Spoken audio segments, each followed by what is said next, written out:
bien que, voilà, hein, on n'est pas exactement dans ce qu'on croit et que les dispositifs peuvent être contournés ou cassés, et fort heureusement d'ailleurs, pour l'instant.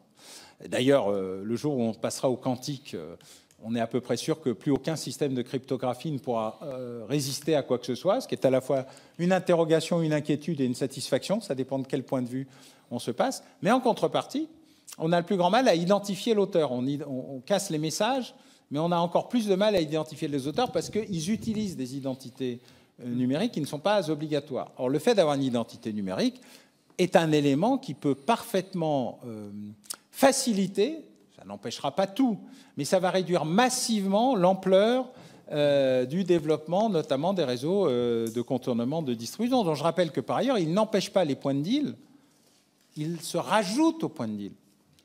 Et au lieu de résoudre une partie du problème de la nuisance de proximité, vous avez une nuisance de proximité plus le livreur à la maison, ce qui n'est pas terrible. Vous l'avez dit tout à l'heure. Pardon, j'ai coupé. Vous l'avez dit tout à l'heure, c'est en tapant au portefeuille qu'on est efficace. Qu'est-ce qui fait défaut aujourd'hui au code pénal, au code de procédure pénale, sur la poursuite contre le blanchiment? Qu'est-ce qui fait défaut dans l'organisation de nos services, le mixte judiciaire, services douaniers, services fiscaux? Comment vous voyez les choses? Bon, il a fallu les attentats de 2015 et de 2016 pour enfin avoir une coopération antiterroriste efficace entre services qui ne se coopéraient pas beaucoup, pour des raisons à la fois légitimes, à la protection des sources, et pour moins légitimes, c'est à moi, c'est pas à toi, pour des problèmes de judiciarisation aussi, car une partie du renseignement disponible n'arrive par des voie impénétrable, celle du Seigneur, sans doute.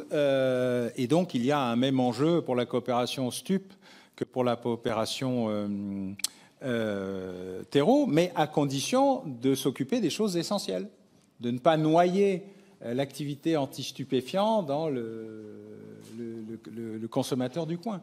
Donc, il faut réorienter en donnant plus de moyens. L'OFAST est une bonne idée, qui est un réemballage de l'idée précédente, qui elle-même est un réemballage des GIR, qui elle-même, voilà. On n'a pas manqué d'idées, on est meilleur dans les idées que dans l'application, c'est le drame du pays, et c'est valable pour la police ou la gendarmerie ou ce que vous voulez que pour la plupart des services publics, mais en tout cas, on ne manque pas des moyens.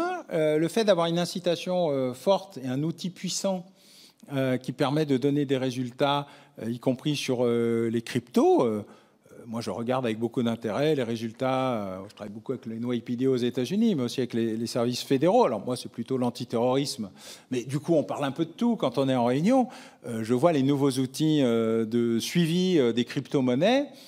C'est extrêmement efficace et ça démontre qu'en fait, quand on veut, on peut identifier qui a pris quoi et où ça va.